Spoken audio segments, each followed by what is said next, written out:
Hi guys, this is a quick revisit to my Taur review because the developer has patched the crap out of it, so it deserves another video. This isn't a review, this is just basically tweaking my review, and I am going to change the score at the end of it as well. But let's just talk a little bit about the changes. The game's had 2 or 3 patches since I reviewed it, with loads and loads of changes to the game. Now, I think the developers overreacted a little bit and made the game just too easy. It's still not balanced properly. For example, the boss, especially on day 50, is pretty much impossible unless you've specifically built your base for that. It's doable at 75 and it's pretty much a no-brainer when you get to 100. You can only fight the boss from what I've gathered on day 50, day 75 and day 100, and then at probably every 25 days after that if you don't kill it on 100. Now what the developer has done is he's reduced some of the spawn times on the enemies, reduced some of the damage that they do, and I think it's made the game just too darn easy. I really do.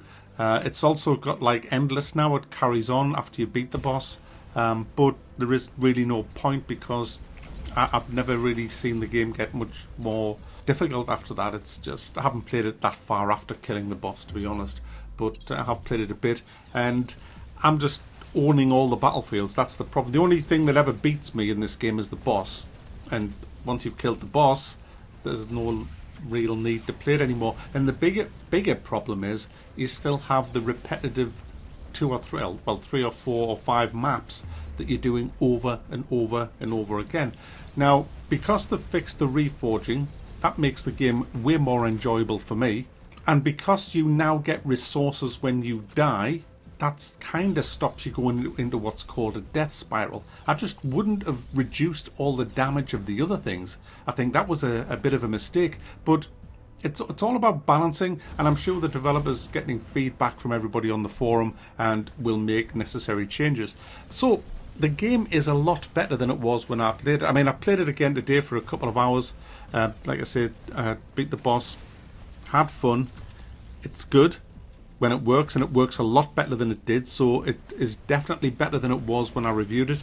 So I'm going to alter the score accordingly, but I have to say that there is still a lot of things wrong with this game, such as what I've just mentioned with the balance. But you know what the biggest thing that's wrong with this game is? It's the price.